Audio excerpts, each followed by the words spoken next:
What's up, my little firecrackers? Blazing what is, blazing his way into another video. This is what if Deku was in SAO, part 1. You said, why are you doing this? You said the next upload is gonna be, what if Deku was in High School DxD? I can't do that anymore. Don't worry, it's still gonna get done and everything. I just can't do it now because the service that provides me with my Wi-Fi that I use to write my scripts, because I watched an episode of DxD, then I write that part of the script. I watch an episode of DxD, I write that part of the script, and then it continues on that way. However, what is that? Oh, yeah, there's that. But yeah, so I can't do that right now. I hope it's fixed by tomorrow. Unforeseen events, you know, well, why don't you just, record another episode of a series that's already out? One, I don't feel like it. I'm just not in the mood for those. Two, I've been watching The Ultimate Dino Ninja and his series called What If Deku Was an SAO. I didn't like the way he did it. Don't worry, he's don't misunderstand. He did a great job. I think he did a great job. But there were things I didn't like about it. First, he didn't replace Kirito, which kind of makes me feel like he was kind of like, he's an SAO, but he's not the main character, because Kirito's there, and then you have two main characters, and then you're diluting both of them a bit. Like, neither of them is as good as they could be, because now you have two. In other words, if you had just had one of them, Deku or Kirito, when you did a Kirito what if, one of those things, if you just used one of them instead of both of them, it would have been, that person would have been much better than they are, because now you have to focus on two of them, and then that just dilutes both of them from what they could be.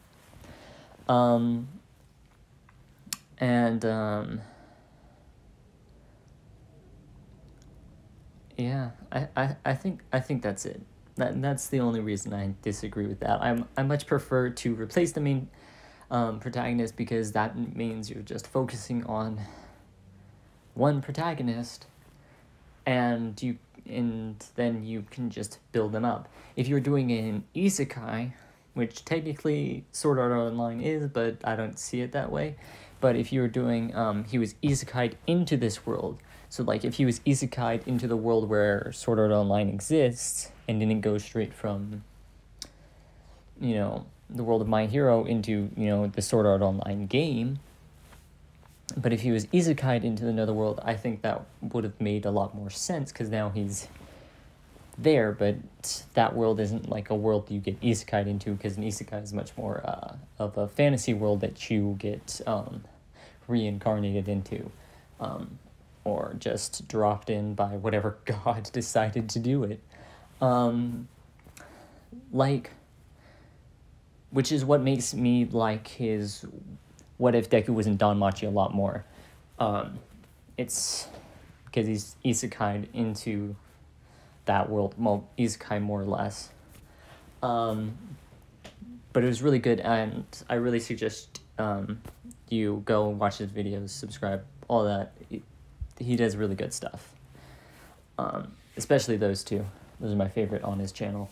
But yeah, so I've been watching that, and that's why I wanted to do this one. It was really easy to just do. I already had an idea for it, so I'm gonna roll with it. Anyway, without further ado, this is What If Deku was in SAO. Okay, first things first, he does have a quirk. And he is not bullied at all. Oh, his quirk is called body manipulation. I speak English, I swear, guys. It's called body manipulation. Basically, what he can do is, it's basically Muscular's quirk, but on a much more cellular level. Instead of just being able to create muscle fibers, he can manipulate his body in any way that he wants. He can increase testosterone, decrease testosterone, increase different hormones that the body produces. Anything that the body controls, he can control that control. You see what I'm saying? So if he wanted his muscles to grow as fast as possible, he could just manipulate the hormone that helps grow muscles.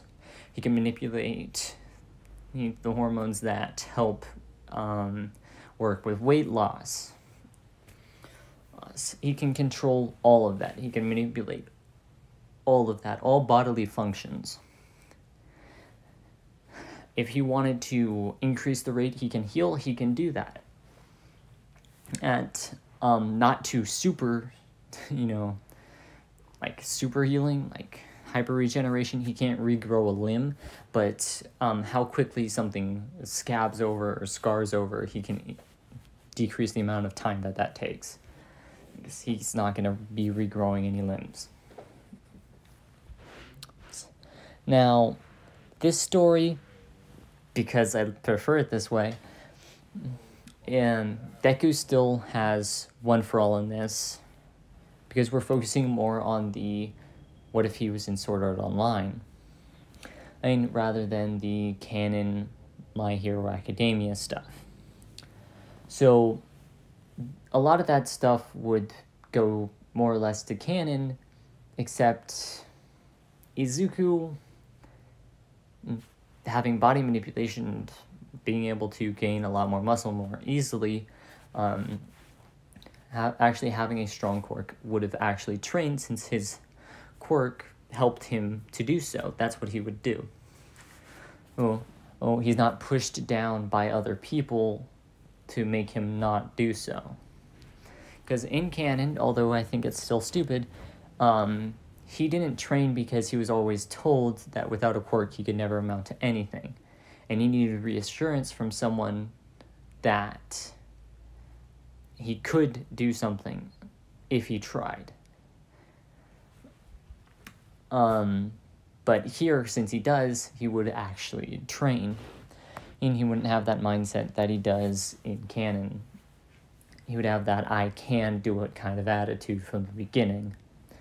And so when he does eventually inherit One for All, he's actually prepared for it from the start, and actually learns full cowling and all that, and using his legs before, the start of My Hero Academia. So by the time that entrance exams start, he'd be able to control at least 25%. And with that 25%, he would also get Black Whip. I'm not going to explain what that is for people who haven't read the manga. It'll be coming in Season 5, because it literally happens right after Season 4 took place.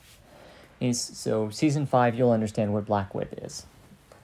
I haven't gone that far into what all that is. So I haven't gone that far into the manga, because I much prefer to watch the anime first.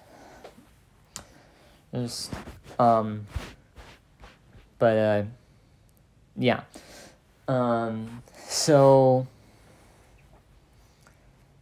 just moving on from that, everything would happen, more or less the same way. He just wouldn't have as many scars, as he wouldn't be able to control One for All a lot more. And I'm pretty sure you can imagine how that would change things. Deku wouldn't be beating the Nomu by any means, but I think that by the time that the whole sports festival came around, he would have won against Todoroki and put up a good fight to Bakugo, I think he would have been able to control 35 to 40%, maybe 50% if he really pushed it, but then he'd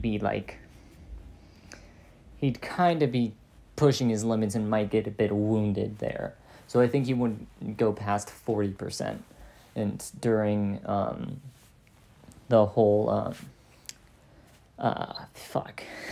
the whole sports festival thing, he wouldn't go before above 40%. And I think because of that, and because Bakugo actually had a rival in his school who actually had a lot of strength, I think that Bakugo would have actually trained a lot more and a lot harder with Izuku when they were kids, and Bakugo would still come out as victorious, and he wouldn't have that angry attitude that he did when he won in canon, because he earned his victory in this.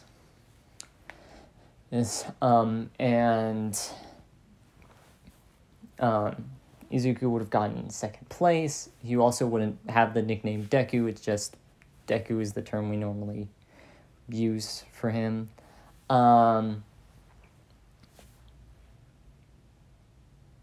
And what would end up happening is, he would accept his defeat, although sadly, because he did indeed lose.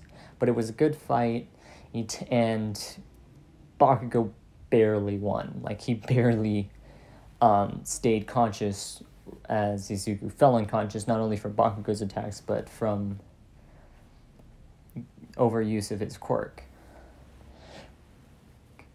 So Bakugo would still win, but he'd be a lot more gracious about it. So the whole training camp thing where they get attacked by the League of Villains again, that doesn't happen because Bakugo isn't, bloodthirsty and all that. And then everything else would happen the same way, except Izuku is stronger and has a much better understanding of how One for All works. And and he'd be a lot more ripped. He wouldn't have the baby face. Yes. So he's more lean muscle, but it's the muscle is much more defined and it's much more lean. It's not bulging by any means. It's very proportional to his body size. He's also taller in this, standing at about 6'1", I want to say. He's pretty tall because, remember, he can control his body. So, you got abs that you could shred cheese on, yeah.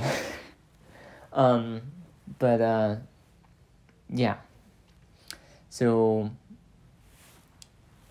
he doesn't look like a child in any way, shape, or form in this. Very handsome man in this. There's none of that baby cheeks that you see in the anime, and that chubbiness left over that he never got rid of because he never trained when he was a kid. So very mature look to him in this. And I'm gonna say he does like video games. It's one of his hobbies, and he's amazingly smart. The only difference is that when he was raised, his mom and a friend of hers, which happened to be a woman, and no, it wasn't Bakugo's mom. It was a different friend. This was Suguha's mom. And for those of you who don't know who Suguha is, maybe the term Lifa would help you remember who she is. But if that's still not enough, it's Kirito's cousin. And so they lived together and they were raised together. So, you know, that's like, he has experience with being around girls, so he's not as shy around girls as he is in canon. And he doesn't have that shy attitude at all in this, because having a quirk really changed who he was. Having what is seen as a strong quirk really changed who he was. And this is a mutation quirk, and it cannot be changed. It cannot be nullified, and it cannot be stolen, because it is a mutation quirk. I don't think All For One can take mutation quirks, or he refuses to do so because it would change his body, but I don't think he can take away mutation quirks, and we're gonna leave it at that. What's gonna happen is, so basically, you know, she goes to kendo practice because she has a strength enhancement quirk. Again, she is a few years younger than Izuku is, but she does want to be a hero just like Izuku is trying to be. What's going to happen is he still gets into games like Hito does, builds his own computers and all that. And what's going to end up happening is he does become a beta tester for Sword Art Online. What's going to end up happening is he's going to do everything that, you know, Kirito does, you know, in the canon. He's going to be a beta tester, and when in the game, there are no quirks at all. You can't use your quirks whatsoever, unless it's a mutation quirk, because of the whole patting down your body and getting your, you know, precise, you know, body shape. And what's going to happen is the world has a 95%, you know, quirked population. The other 5% are quirkless. Yes? So people who are quirkless do end up getting a lot of hate, unless you're around good people.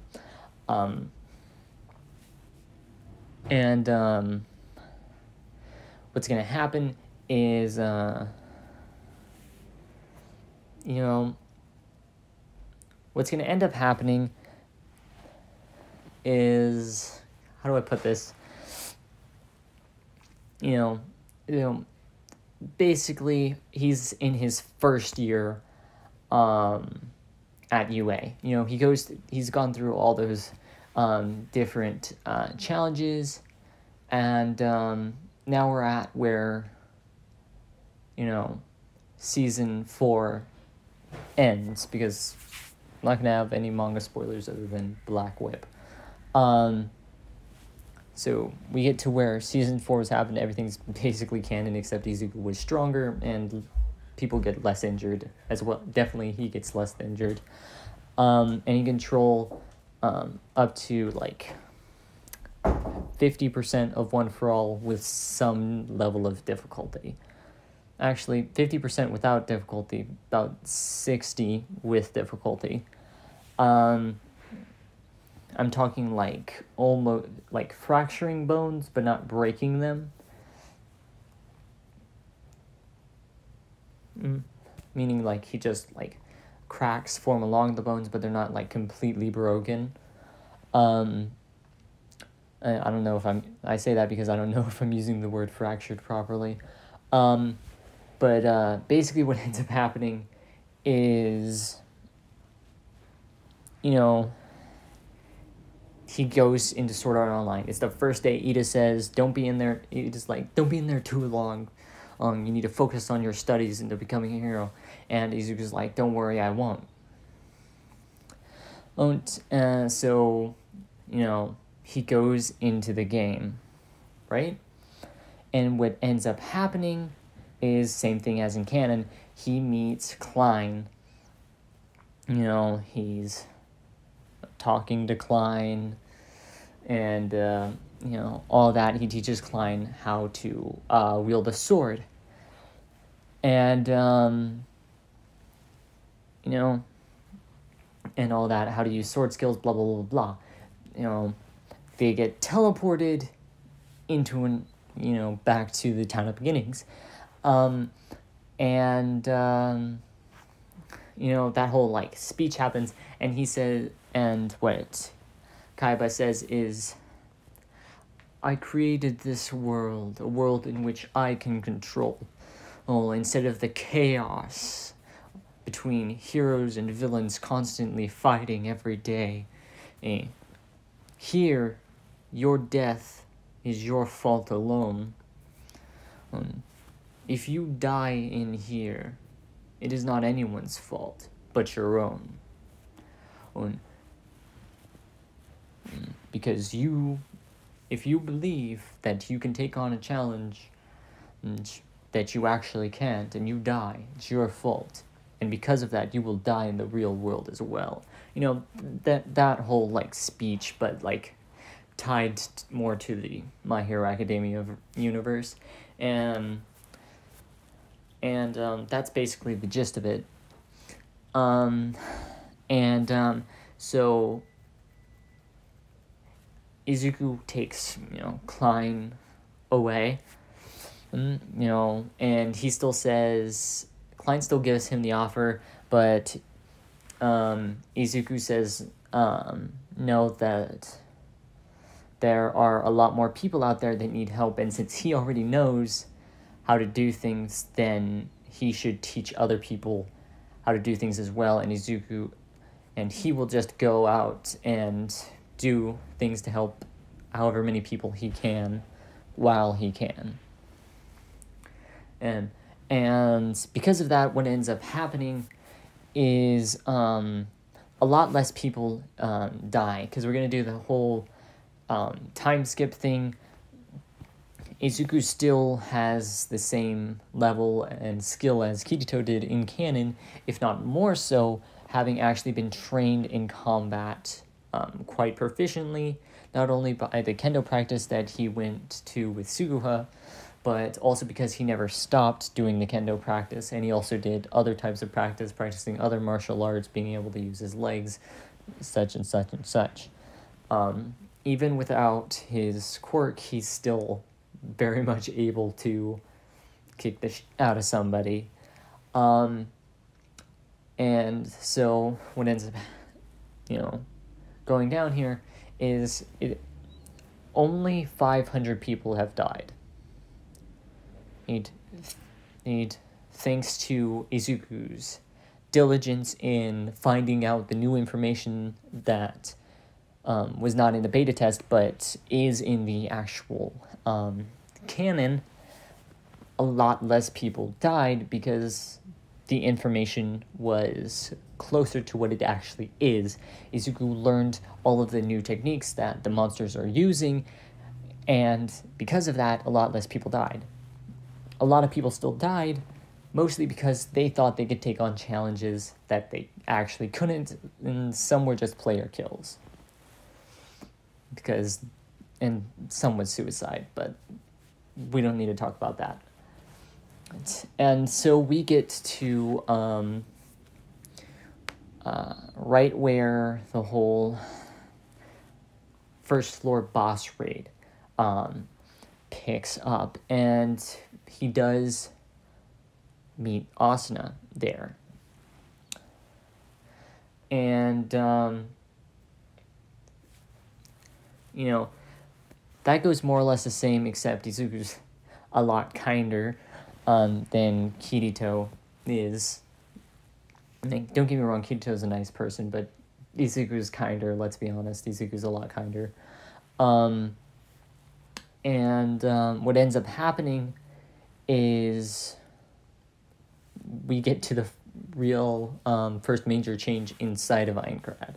Well, the second most major change inside of Aincrad, because 1,500 people didn't die. Because in Canada, I think it was like 2,000 people died. And I might be wrong, but I'm pretty sure it was 2,000. But, only 500 people died in this.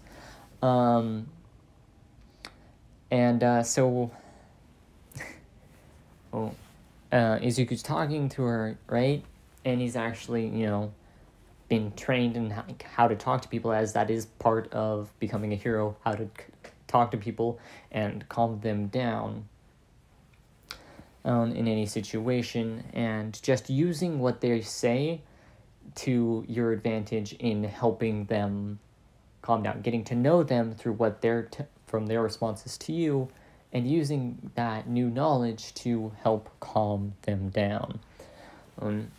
This is a strategy that many firemen and police officers do use when trying to calm down somebody, at least if you believe television. I'm fairly certain that that is a thing that they do in real life, and if it's not, it's something they should be doing.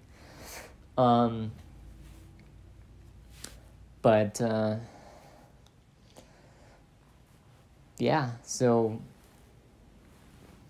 he actually gets a much closer relationship with Asuna a lot sooner, or becomes actual friends with her, like right at the beginning, instead of just being acquaintances.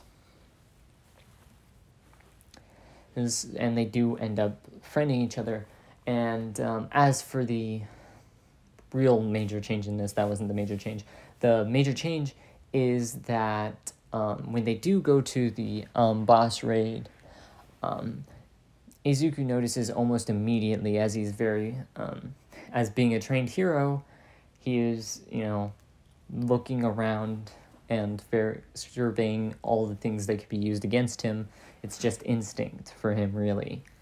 And he sees that the sword on the boss's waist is not a talwar, it's an odachi, which are two very different blades, with one having a lot more reach and having a lot more speed and strength behind it. At least that's how they explained it in the abridged, and I'm gonna go with the abridged because the abridged is funnier. And so he relays this to the rest of them, the rest of the party. What ends up happening is he still does land the killing blow on the boss, but Diabel doesn't die, which is the real second major change, is Diabel is not dead, and goes on to create his own guild as Izuku moves on with his newly donned black coat. And the next time we see him, I believe, is with the Moonlit Black Cats, but I'm gonna leave it off at him walking on up the stairs and onto the second floor of Aincrad. But now we get to see how the others react to him being in there for like 2 months. And obviously they didn't pull the nerve gear off of him. What actually happens is, since the deaths are their fault, the player's fault, the nerve gear physically does not let itself be removed. It's like attached itself to the player, and it's impossible to remove without removing their head. And so when people saw that they couldn't remove it, and without, pulling off someone's head, they didn't do it. So those 500 people died because, it was their fault. It wasn't that anyone yanked the nerve gear off their heads and it just exploded. It was actually their fault. So what ends up happening is they see that the next morning, Izuku still hasn't woken up. So this is back like the day, like the morning after. So Ochako and Sue, who both have a crush on Midoriya, but have set said crush aside so that they could focus on becoming heroes, and then would later plan on confessing to him after they do become heroes, and then seeing, who he chooses. They go to knock on his door to get him up, and he doesn't answer. Naturally, them being worried, they, open the door or break it down because the door is locked, because it's just a habit to lock your door. Like, let's be honest. If it isn't, then you should make it a habit. That's just... Maybe I'm just a paranoid person who thinks I should constantly knock my door at night. And in case someone breaks in, and then, you know, them trying to break down my door gives me time to, you know that they're there and wake up and hide. Maybe that's just me. Yeah. So they break down the door and realize that he's, you know, still in there. And they try to, like, turn off the machine, and, you know, to just force him out of it, but the machine doesn't let them turn it off. Or, well, it does, but then there's still the battery inside the nerve gear, which, since it's still plugged in, it's constantly, it has to be plugged in, it's still charging, and therefore still running the game, as the nerve gear itself can run the game by itself.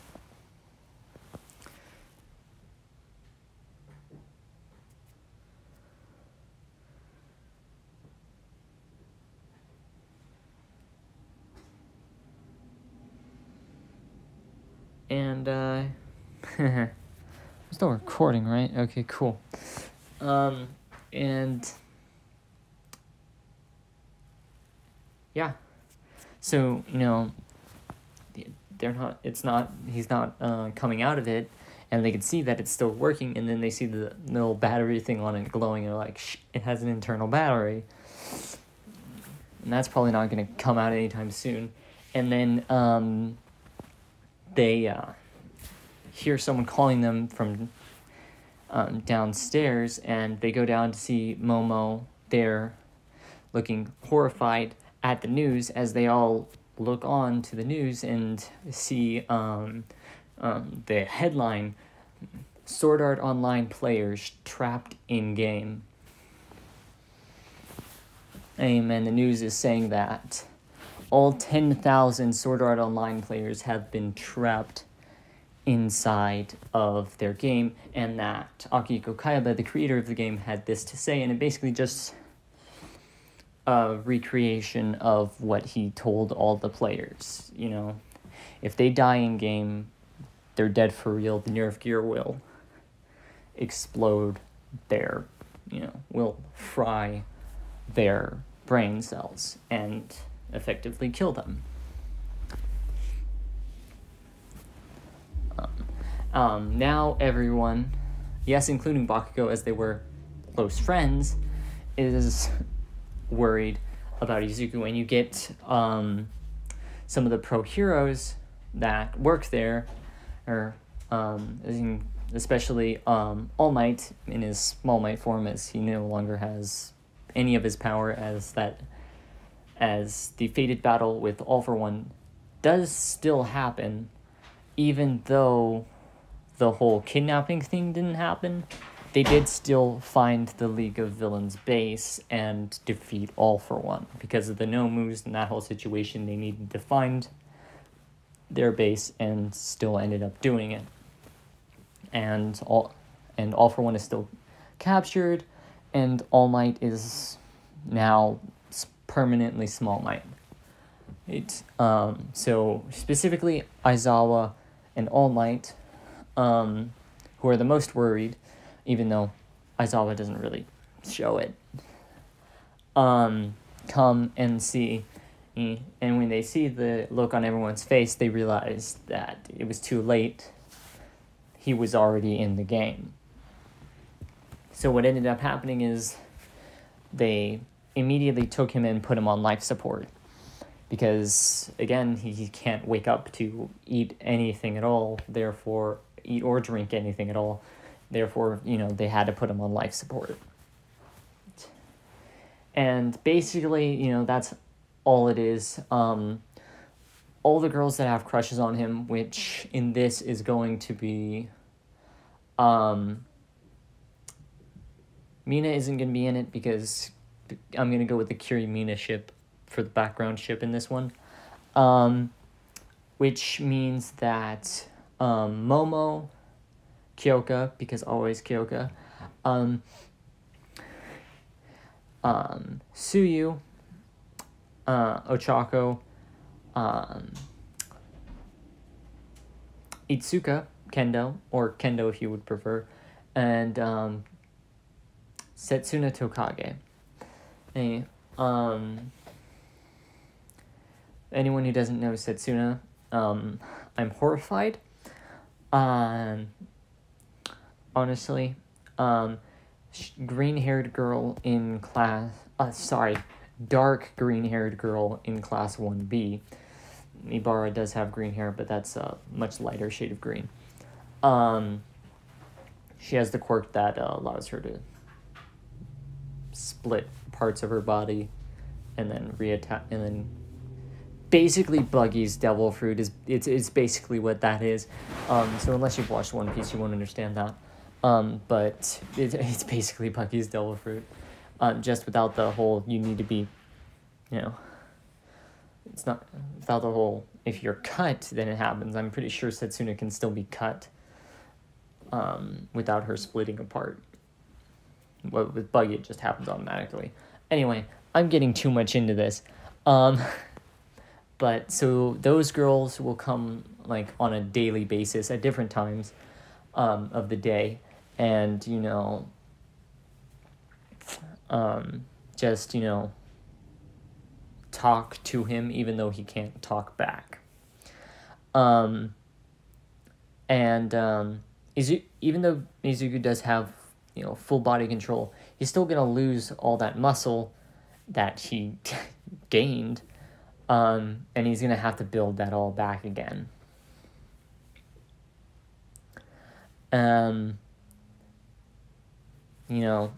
But it'll be a lot easier with muscle memory,